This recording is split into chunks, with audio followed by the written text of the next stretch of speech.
This idea of authentic leadership that is deeply rooted in self-awareness and then plays out in a consistent way between what we say and what we do is, I think, the quickest way for you to actually create that stable environment for your company. And as I said, to really have that steadiness in your own leadership. Embracing authentic leadership. Today, I want to talk about the rise of authentic leadership and why realness matters. You may have noticed that there is a bit of a swing happening at the moment where a whole bunch of companies, leaders who have spent the last few years presenting themselves in a certain way, pretending that they held certain values, and they are now doing a turnaround and showing their true colours, shall we say. So here's the thing about today's conversation and why I want to dig in a little bit to what authentic leadership is and to why realness actually matters, particularly right now. The fact is that the truth will come out. Who you are, what you believe, how you behave, all of those things at some point are going to come out, even if you try to hide them. So my advice would be, don't even bother pretending. Here's the thing. If we look at the uncertainty in the market, if we look at the current climate and how competitive things are, the changes that are going on, it is unwise for us to try to be all things to all people. What we instead need to be doing is really fine-tuning our positioning in the market and being able to communicate what is it that differentiates us? What is the uniqueness that we as a company or a leader bring to the market that sets us apart from the competition? And I think that's an important starting point as we think about something like authentic leadership, because at its root, it helps us have that foundational element of not pretending or trying to play a certain role, have a certain identity based on external factors, but instead coming from that place of knowing. Embracing authentic leadership is going to look different for each of us. The way I would describe how a lot of companies and leaders have been behaving over recent years has sat in the category of being either virtue signalling or greenwashing or hashtag activism. So people have been getting on the bandwagon of ticking boxes, being quite manipulative and transactional in terms of going, what is expected of me? What are people currently interested in? And I'm going to go along with that and proclaim that I care about these things, right? So that's the framing or the kind of backdrop, if you like, of the conversation today. But when we look at a whole bunch of the public announcements and statements and shifts that are occurring, particularly right now in the US, on the back of an incoming president and his little boys club around him, suddenly you have an environment that is making it more palatable, if you like, for certain elements to show their true colours.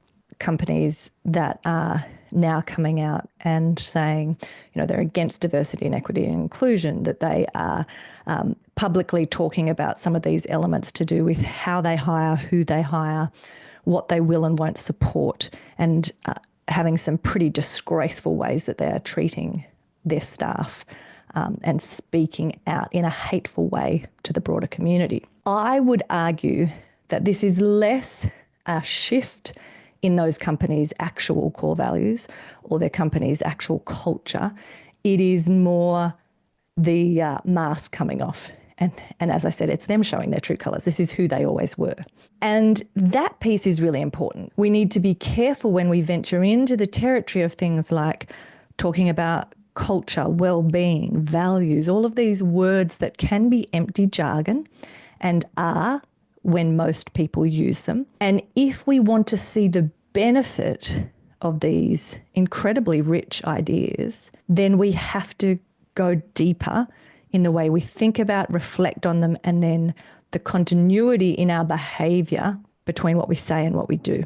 One of the elements that I think is worth considering when you think about this rise of authentic leadership and when you think about why it is that realness matters in how you lead is that whether people are conscious of it or not, they pick up on any kind of lack of alignment, right? They're always gauging, is there an alignment between what you're saying and what you're doing? So whether this is customers, investors, your board, the team itself, the community you work in, suppliers that you engage, whoever you're interacting with, they may not be able to articulate to you a really solid answer of, why they're not trusting you or why they're backing off a little bit. But there is this ongoing assessment happening where they're looking for that connection between what you say and what you do. And it's why, even if they can't put their finger on what's going on and what that sense of disconnect is, they are now going to trust you less and it will undermine your authority. Trust is at an all-time low.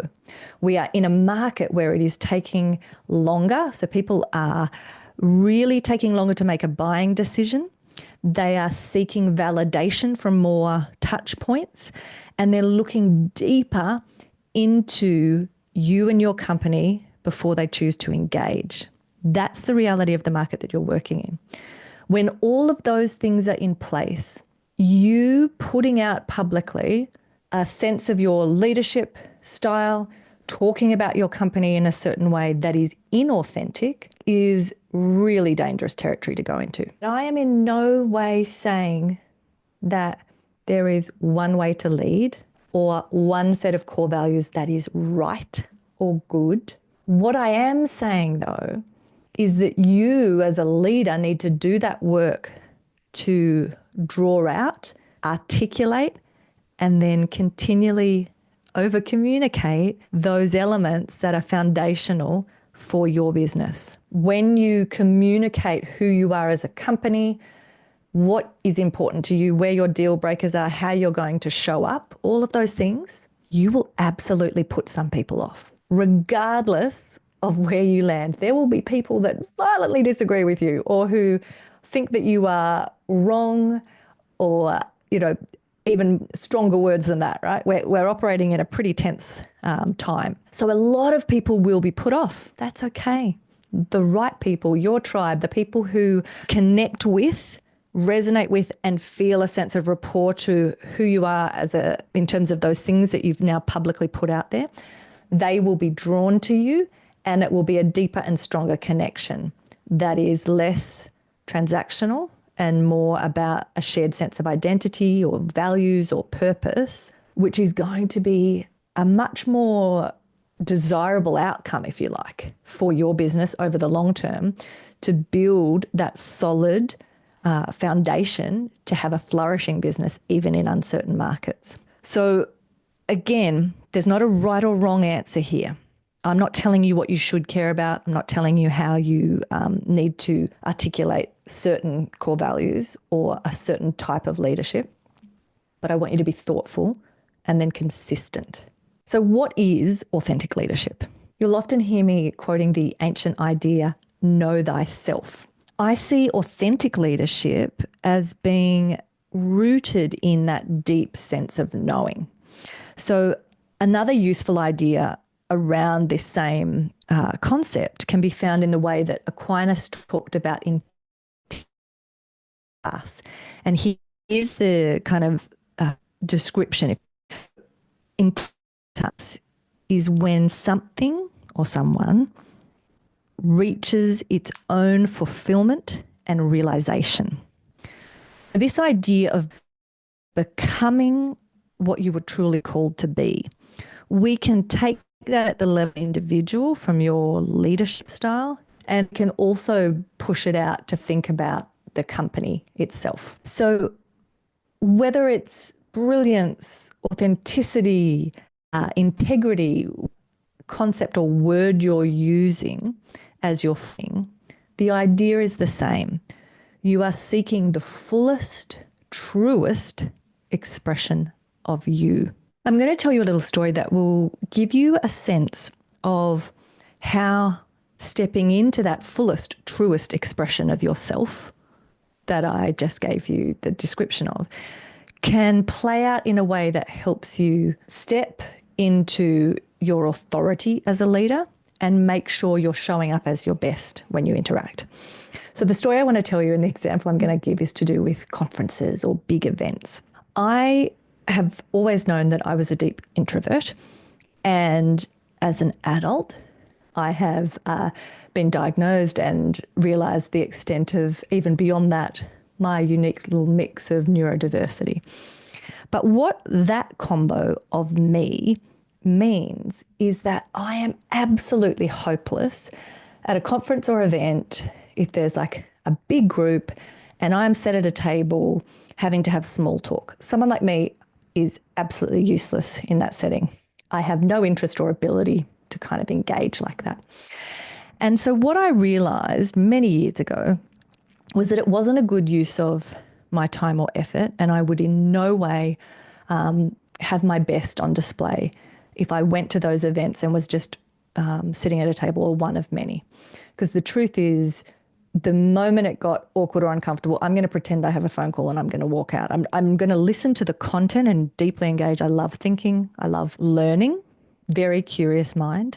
But I'm not going to cope well, and I'm certainly not going to put my best foot forward in those other settings. And so when we take some of these ideas of what I'm talking about in terms of authentic leadership, in terms of the foundational piece of being rooted really deeply in that self-awareness of knowing yourself, this example is important because what I realized was I needed to either be chairing the event, a keynote, doing something that meant I was tuned in and in my element, bringing my best, but I was not putting myself in a position where I would be sitting at a table or awkwardly kind of trying to say, oh, hi, I'm Bessi. This is what I do. Like, bow, bow, get me out of there. And that might seem like a small piece, but if you want to look at what are the benefits here of authentic leadership, when I talk about needing to be able to position yourself and your company powerfully and effectively, this aspect of knowing the value you bring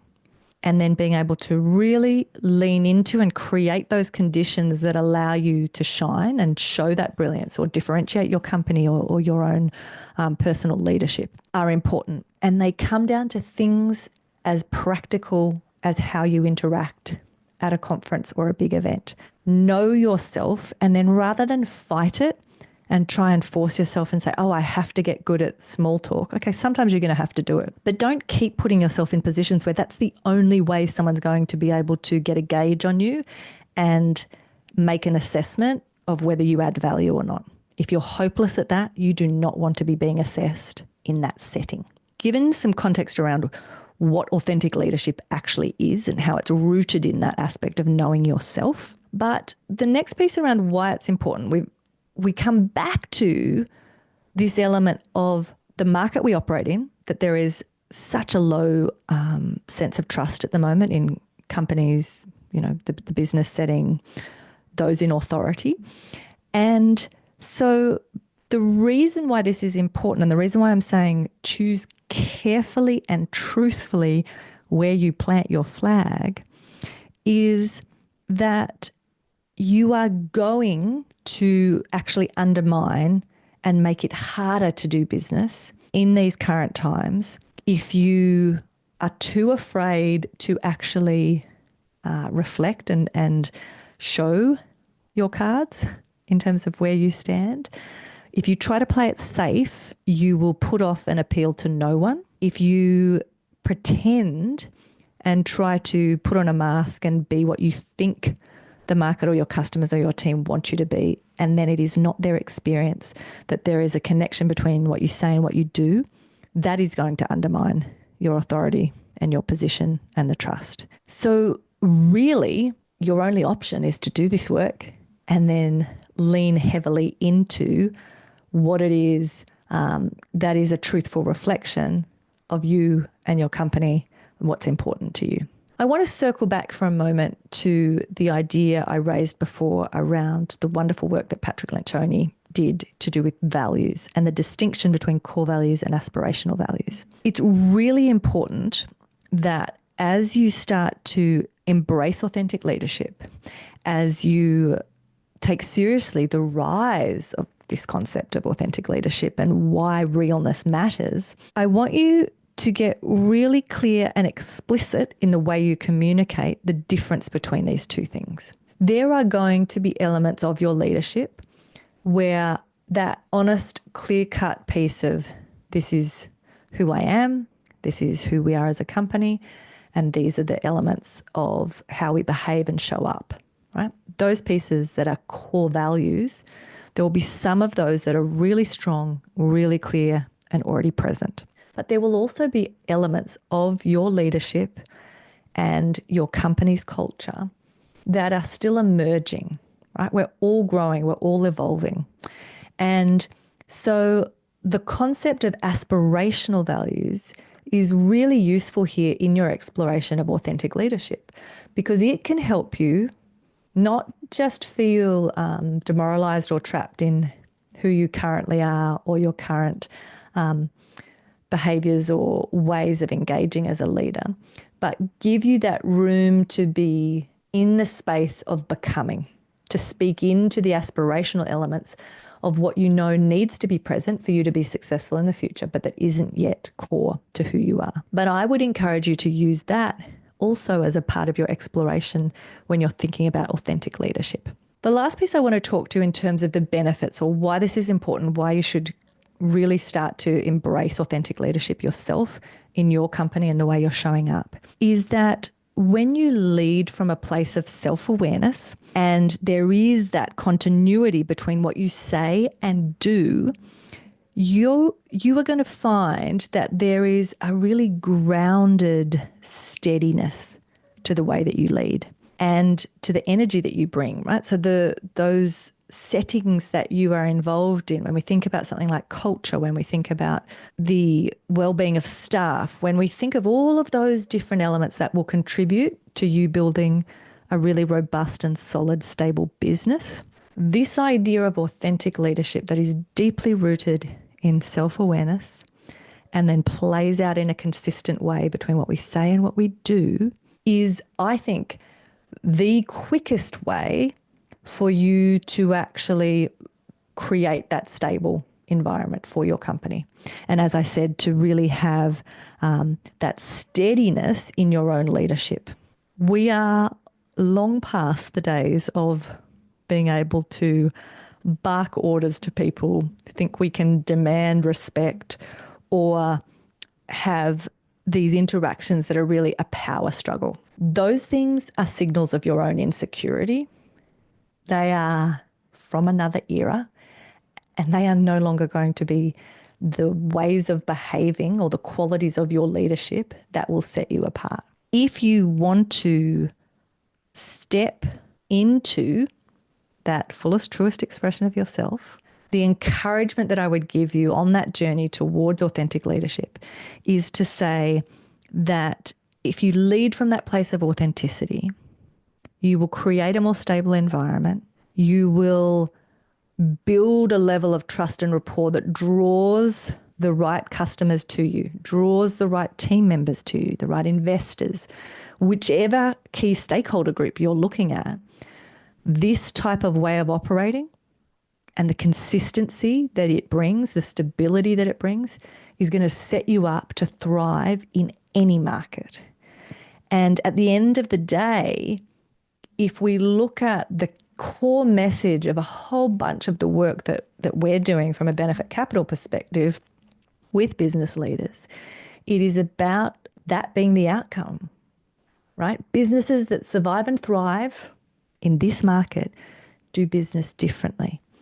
And this conversation around embracing authentic leadership, about the rise of authentic leadership and why realness matters, is one of those building blocks that is going to enable you to build a thriving business. It's not token.